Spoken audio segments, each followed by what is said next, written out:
7 минути после 12 часот го започнуваме третиот час од денешното Плей кафе, кога е време за гостувањето од областа на културата, кое што ви го најавив, затоа што во среда и во четврток со почеток во 19 часот во Центарот за култура Браќа Миладиновци во Струга премиерно ќе се одржи првата професионална представа во продукција на Струшкиот центар за култура со финансиска поддршка од Министерството за култура.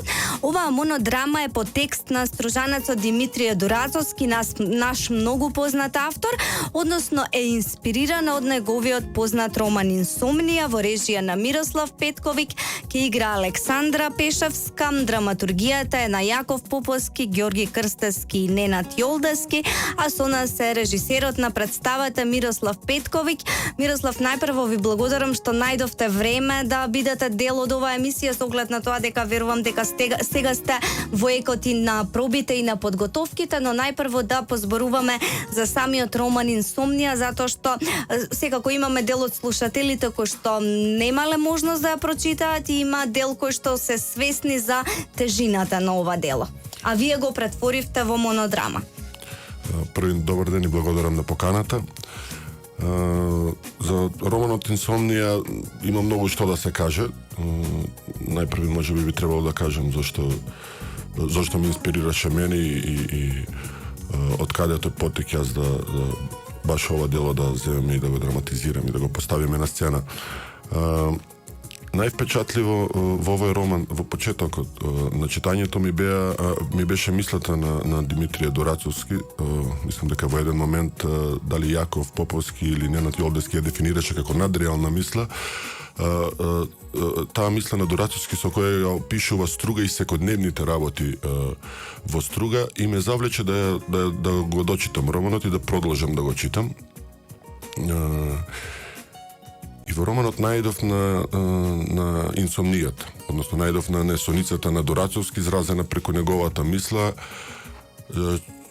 и тоа искуство што Дурацовски го опишува како своја инсомнија, затоа што целиот роман Инсомнија е всушност, јас го доживувам како еден дневник на човек кој поминал многу непреспиени ноќи. Тука лично се поистоветив со тоа, односно дел од мојата младост ја поистоветив со тоа и тоа кај мене разбуди една мисла дека може би е време да се соочам со тие непреспиени ноќи и преку мислата на Дурацовски да видам каде е почеток на тие непреспиени ноќи и каде завршуваат. Да, веројатно и каде е причината, затоа што тоа е една, и од главните теми. Во самата најава за представата велите дека Инсомнија е инспирирана од романот Инсомнија е ваш личен порив да се соочите со своето животно соочување и тоа највозбудливо соочување пред се затоа што се искажува преку мислата на Димитрije Дурацовски. Сега кажавте дека се соочувате со тие непроспијани ноќи во младоста преку оваа представа, но кажете ми кои ви се очекувањата, затоа што и самата публика треба да го има личното соочување, затоа всушност и ги правите сите представи за да имате реакцијата и доживувањето на таа другата страна која што ви е многу важна. Многу е лесно, мислам дека е лесно човек да се поистоветува во романот. Затоа што во романот Димитрije зборува од обично пиење на кафе во Струга, покрај Дрим, покрај езерото, до отварање на високо филозофски теми за космосот, за постоењето, за љубовта зад животот. Така да мислам дека стружани не може да не се поистоветат со романот, а со представата, ќе видиме во представата опфаќаме голем дел од романот. Нормално во фокус ни се ние инсомнијата, односно тие непреспиени ноќи, борбата во тие непреспиени ноќи, но имаме и одредени, ние ги нарекуваме сега сценски пейсажи, каде што ќе сакаме да доловиме и дел од струшката атмосфера и струшкото крајбрежје и да ја префрлиме на сцена. Така, вие и претходно сте биле инспирирани од Струга, но за тоа ќе зборуваме малку подоцна. Игра Александра Пешевска, значи го претворивте сето ова сосема очекувано во монодрама, но избравте женски лик. Зошто? Така е. Па сметам дека машката перцепција на инсомнијата и машкото доживување веќе го имаме во романот Така. од страна на Дурацовски. Како концепт го имаме од моја страна како режисер и мислам дека фалеше едно женско доживување на сето тоа, односно што би правила жената, партнерката, сопругата на човек со инсомнија и како таа го преживува тоа и како се движи незината мисла. Така да тоа, баш поради тие причини ја одбрав Александра Пешевска, наша многу искусна и позната актерка, член на Кумановскиот ансамбл, за да можат луѓето публиката да има увид, да кажеме, и во драматуршкиот дел на инсомнијата, односно во романот на Дурацовски, во мојот концепт режисерски и од друга страна актерска игра која е преку женската мисла, односно женската мисла како ја преживува и како ја манифестира инсомнијата на партнерот. Така е, сега не барам да ми раскажете конкретно, но и научно е докажано дека машкиот и женскиот мозок се различни и сега таа не ја доживува инсомнијата, туку манифестира чувства за инсомнијата на партнерот. Како што објаснавте. Кажете ми, кои се разликите во доживувањето? Ете, без да откривате кој знае колку, затоа што нели луѓето треба да ја погледнат представата. Ќе морам мало да открием. Вака да ви кажам, мене како новинар и како водител ми е во корист да откриете малку, но секако неблагодарно е да барам да ми откриете содржината.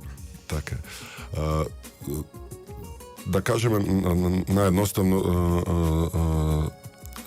сопругата или партнерот на човек со инсомнија во одреден момент станува жртва на таа некоја луцидна мисла во која стапува човек во инсомнија и можеби во тој момент, велам, тоа предизвикува инсомнија и кај неа.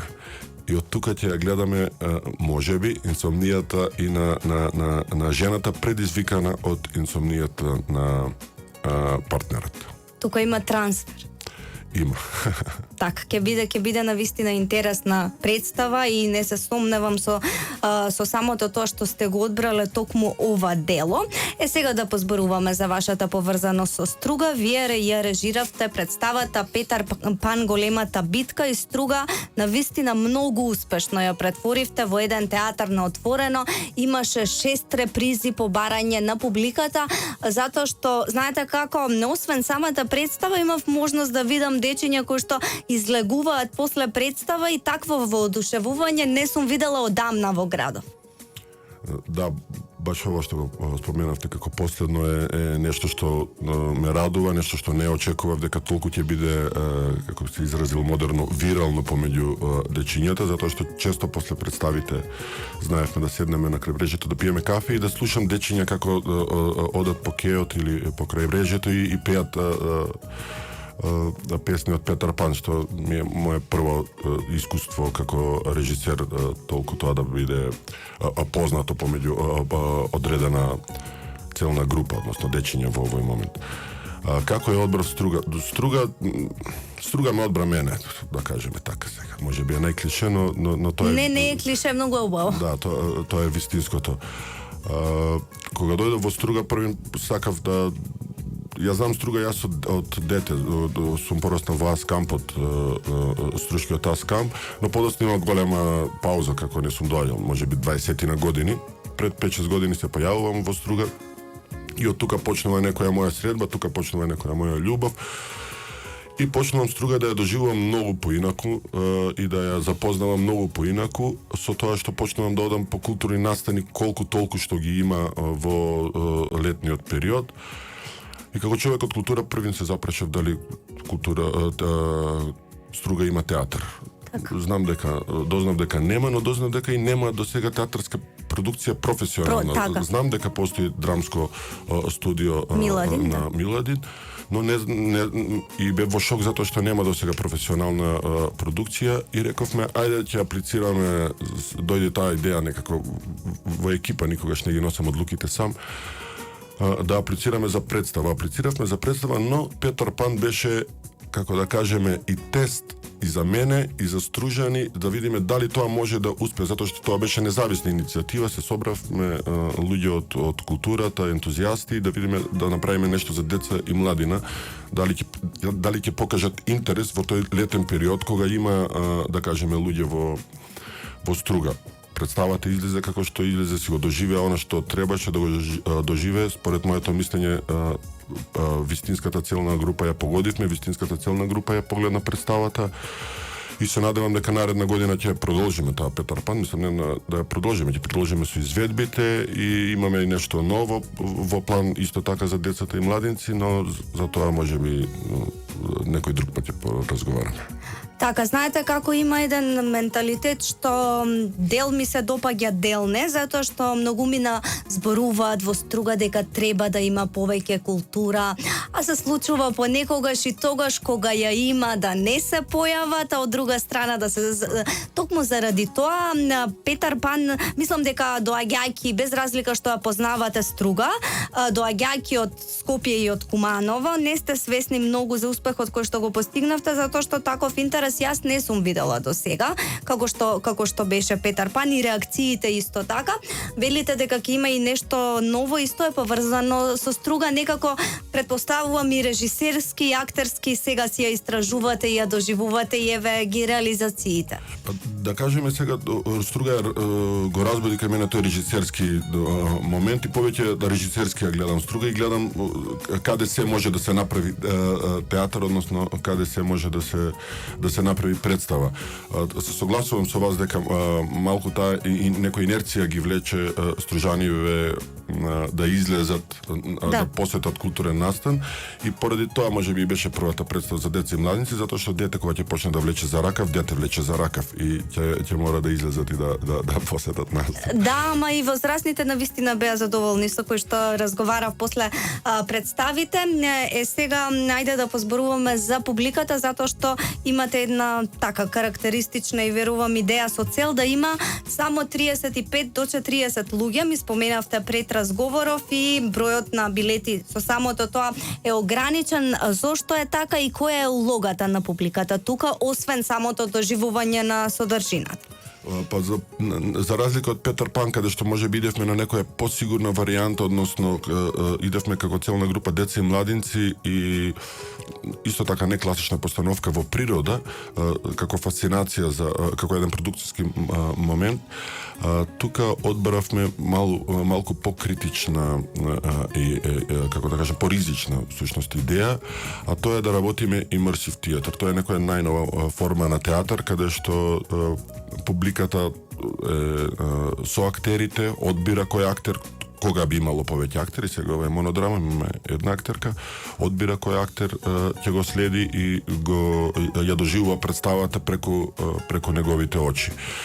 Баш поради тоа се 30 луѓе можеби ќе бидат, се уште не знаеме која е точната бројка, колку ќе биде капацитетот на представата, затоа е строго ограничено и го пишевме тоа, кој сака да ја погледне ќе мора пред време да резервираат, нема да може 5 до 7 да дојдат и да ја погледнат.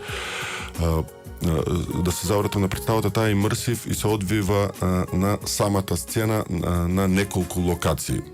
Ја градиме илузијата на театарна сцена пред гледачите и во истиот момент ја рушиме илузијата. Односно сакаме тука да кажеме некои други работи, односно сакаме публиката во Струга да види како се гради театар од прва рака и како се гради таа всушност илузија и како се во истиот момент руши.